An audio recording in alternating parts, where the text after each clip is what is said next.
The Spine Beast wasn't just the galaxy's most feared predator. It was a walking extinction event, wrapped in armor and venom. Entire colonies fled at the sight of its shadow. Militaries marked its file with a single word: uncontainable. So when one of these monsters bled onto a lonely frontier moon, everyone expected a massacre. What no one expected was the human who walked straight toward it with a medpack muttering, "Relax, big guy. I'm here to help."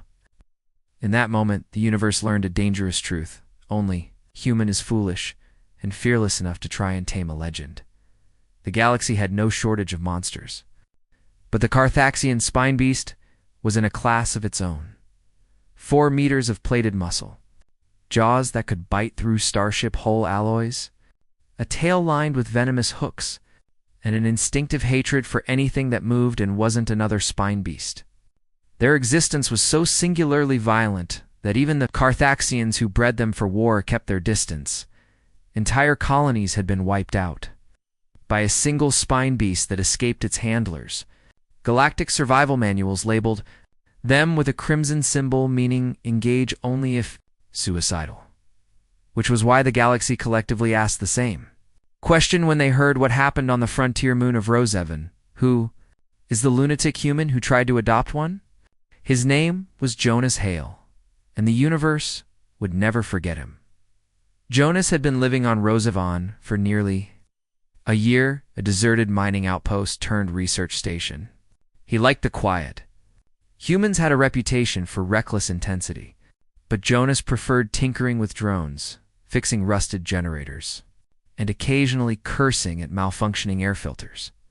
He did not, in any reasonable version of life, intend to meet a dying monster. But fate often ignored what people intended.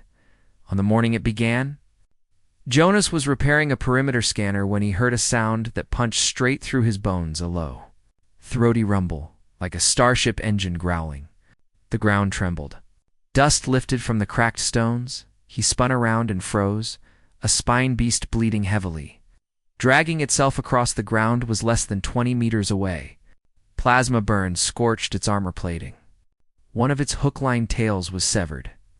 Its breath came in rattling bursts.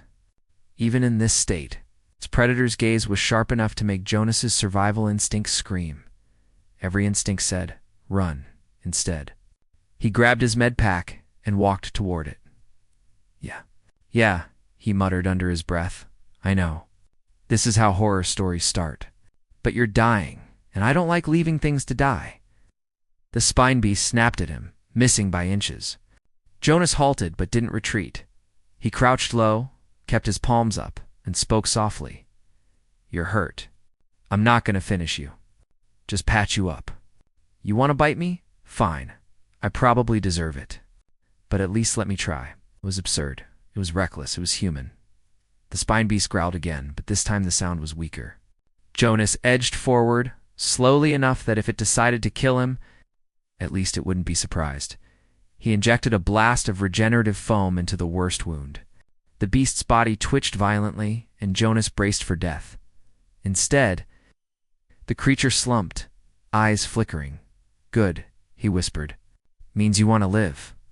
The entire rescue took hours. When the creature finally lost consciousness, Jonas used an exoloader to drag it back to the outpost. He had no idea he'd just committed a political crime, scientific miracle. In an act of suicidal compassion in one movement, the Spine Beast woke up 3 days later. Jonas barely had time to react before it lunged, slamming into the reinforced barrier he'd installed around the medbay. The impact nearly collapsed the wall. Jonas yelped, heart pounding. "Hey, easy. I just saved your ugly butt." The creature roared, thrusting its head through the gap. He tossed a nutrient gel pack toward it in a panic. To his surprise, the beast stopped, sniffed, ate. Jonas blinked. "Wait, food works? Seriously? I should have tried that first." The following week was a blur of chaos. The beast shredded to drones. It tried to murder the water recycler. It broke every reinforced panel he installed. It nearly poisoned itself by chewing on a battery. It attempted to kill Jonas 11 times. By attempt number 12, it started rating its attacks like a bored sports commentator. Tail swipe. 6/10. Good form. Footwork sloppy. The beast blinked at him like it couldn't comprehend the stupidity. Jonas shrugged. If you're going to try to kill me every day, I'm at least going to critique the effort. The turning point came on a silent night, lit only by the dim glow of Rosavin's trimoons. Jonas fell asleep in the medbay chair. When he woke, Spine Beast was inches away, its massive head resting on the floor. Beside him, its breathing was steady. Peaceful, it had positioned itself between him and the door. Like a guard, Jonas whispered, "Oh hell. You imprinted on me, didn't you?" The beast huffed, sending a warm gust across his face. He chuckled. "Fine. You're my problem now." He named it Razy because that's what it did to everything it touched. Except him. Word spread quickly. Human researcher bonds with Carthaxian, Spine Beast. Impossible. Blasphemous. Illegal. Carthaxian warlords wanted Rays executed. Corporations wanted him dissected. Scientists wanted Jonas examined for insanity. When the Carthaxian dreadnought Blood Sovereign arrived in orbit, Jonas found himself staring down an entire war delegation demanding Rays' return. Jonas folded his arms. He's not a weapon anymore. He's just my pet. A silence fell so absolute it felt like space itself held its breath. The Carthaxian general snarled. A spine beast is not a pet? Rays emerged from behind Jonas, towering over him like a living avalanche. But instead of attacking, he leaned down and gently nudged Jonas's shoulder with his horned snout. The entire Carthaxian party recoiled. "See?" Jonas said smugly. "Affection. Cute, right?" "No," the general whispered in horror. "Not even remotely." Rays growled not at Jonas, but at the soldiers approaching him. Jonas casually patted the monster's side. "Easy, buddy. They just don't like the idea of you being cuddly." This was not the reassuring explanation the soldiers hoped for. Negotiations were tense, violent, nearly fatal. But eventually, the galaxy agreed to something unprecedented. The Spine Beast would stay with Jonas as a recognized sentient companion.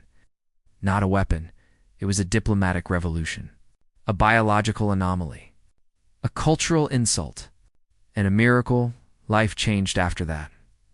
Jonas and Rays became wanderers, traveling from one frontier world to another, helping where they could on Karos 5. Rays dragged survivors from a collapsed star dome. On Wexler Station, he hunted a rogue nanoswarm that devoured metal. On the burning moon of Saren, he shielded a group of children with his own armored body. Everywhere they went. Fear followed, then awe. Jonas trained him not through dominance, but through stubborn kindness. Rays learned to restrain his strength, recognize friend from foe, and even tolerate being brushed. Mostly the galaxy began telling stories. Humans will pet anything. Humans will befriend anything. Humans fear nothing, not even death with claws. Nice. Some aliens whispered something else, something older and truer. Only humans look at a monster and see a creature that can be loved. Years later, when Jonas was older, scarred and a legend across the frontier, he often sat with Rays under the twin suns and wondered what his life might have been without that moment on Rho-7. He knew the answer. Shorter. Much shorter. He leaned back against the Spine Beast's warm armored flank. Rays let out a rumbling, contented purr that shook the ground. Jonas grinned. "You know, buddy, everyone said only a wild, foolish human would dare make you his pet." Rays flicked a hooktail affectionately. Careful not to cut him, and they were right. The monster huffed proudly. Jonas rested a hand against the creature's massive jaw. "Good thing I'm exactly that kind of human. One man. One monster. One bond the universe said was impossible. And yet there they were. A testament to human audacity and a creature's rediscovered heart. Standing together in a galaxy that had learned to never underestimate a human's ability to love the unloved.